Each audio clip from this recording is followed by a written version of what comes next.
আমার সন্তানকে মাদ্রাসা কেন দিয়েছি? ইসলামের শিক্ষা নেওয়ার জন্য। তাহলে আমার সন্তানকে দিয়ে রাস্তায় রাস্তায় চাঁদা কেন তোলাচ্ছে? এই যে আমাদের এখানে মসজিদ নির্মাণের কাজ চলছে, তো যার কারণে বাচ্চাদেরকে দিয়ে একটু কালেকশন করাচ্ছে আর কি। আসসালামু আলাইকুম, মাদ্রাসা থেকে আসছিলাম, চাঁদা দিবেন?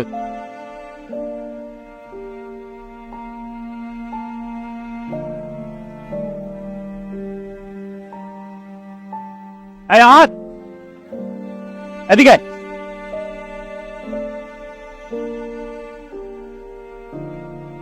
এখানে কি করতেছো? মাদ্রাসার জন্য টাকা কালেকশন করতে আসছিলাম। এদিকে আমার সাথে আয়। কে বলছে তোর এই চাঁদা তুলতে? হুজুর বলছে, তাই আমরা টাকা কালেকশন করি।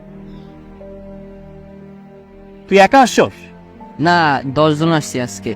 আমি এই লাইনে আসছি, 9 জন অন্য দিকে গেছে। আর আমরা প্রতিদিনই টাকা কালেকশন করি। চল আমার সাথে শোন।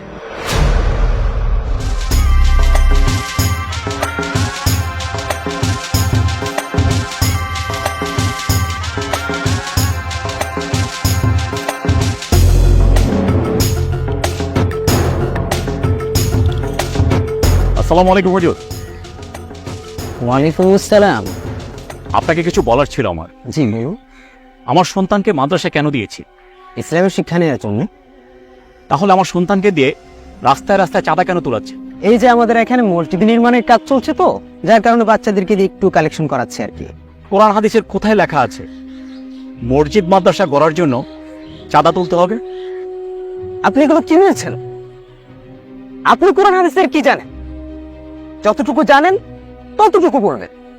যদি এই কোরআন হাদিসে না থাকতো তাহলে কি আমরা এগুলো করতাম? আমার বেয়াদবি মাফ করবে, হাদিস কোরআন সম্পর্কে অত জ্ঞান আমার নেই। তবে হুজুর, যতটুকু শিখেছি কোরআন হাদিসের কোথাও লেখা নেই মসজিদ মাদ্রাসা গড়ার জন্য মানুষের কাছে হাত পেতে চাঁদা তুলতে হবে। তাহলে এটা আপনারা কেন করাচ্ছেন? আর হুজুর, আপনি আরেকটা জিনিস খেয়াল করেছেন যে বিধর্মী যে মানুষগুলো আছে তারা তাদের উপাসনালয় গড়ার জন্য মানুষের কাছে হাত পেতেছে? আমাদের এই বাংলাদেশে যেখানে 90% মানুষ মুসলমান, সেখানে এসে আমরা কেন মানুষের কাছে হাত পেতে আমাদের মসজিদ মাদ্রাসা করতে হবে? আর হুজুর, আল্লাহ নবী বলেছেন মানুষের কাছে হাত পাতা এটার মতো নিকৃষ্ট কোনো কাজ আর হতে পারে না। তাহলে এই ছোট ছোট বাচ্চাগুলোকে দিয়ে মানুষের কাছে হাত পাতা শেখাচ্ছেন আপনারা। তাহলে এই বাচ্চাগুলোকে আমরা কি শেখাচ্ছি? তাহলে কি এটাই কি প্রকৃত ইসলাম? আর আমি যতটুকু জানি আল্লাহর কাছে একমাত্র পবিত্র ধর্মই হচ্ছে ইসলাম। আর আমার আল্লাহ কখনো মানুষের কাছে হাত পাতা শিখায় নাই। জানেন হুজুর, খুব কষ্ট হয় যখন দেখি এই ছোট ছোট বাচ্চাগুলো দিয়ে ইসলামের নামে ভিক্ষা করা শিখান। যেখানে প্রকৃত শিক্ষা নাই সেখানে আমার সন্তানকে আমি কখনোই পড়াবো না। আসসালামু আলাইকুম।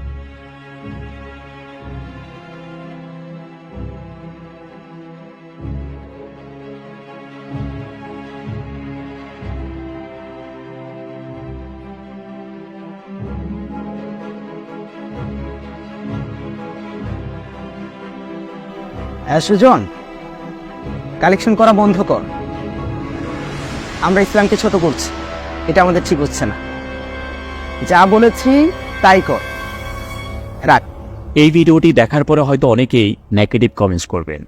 এই ভিডিওর মাধ্যমে বোঝাতে চেয়েছি বাচ্চাদেরকে দিয়ে যেন কোনো রকম চাঁদা বা কালেকশন করানো না হয়, কারণ অভিভাবকের জন্য এটা খুবই লজ্জাজনক।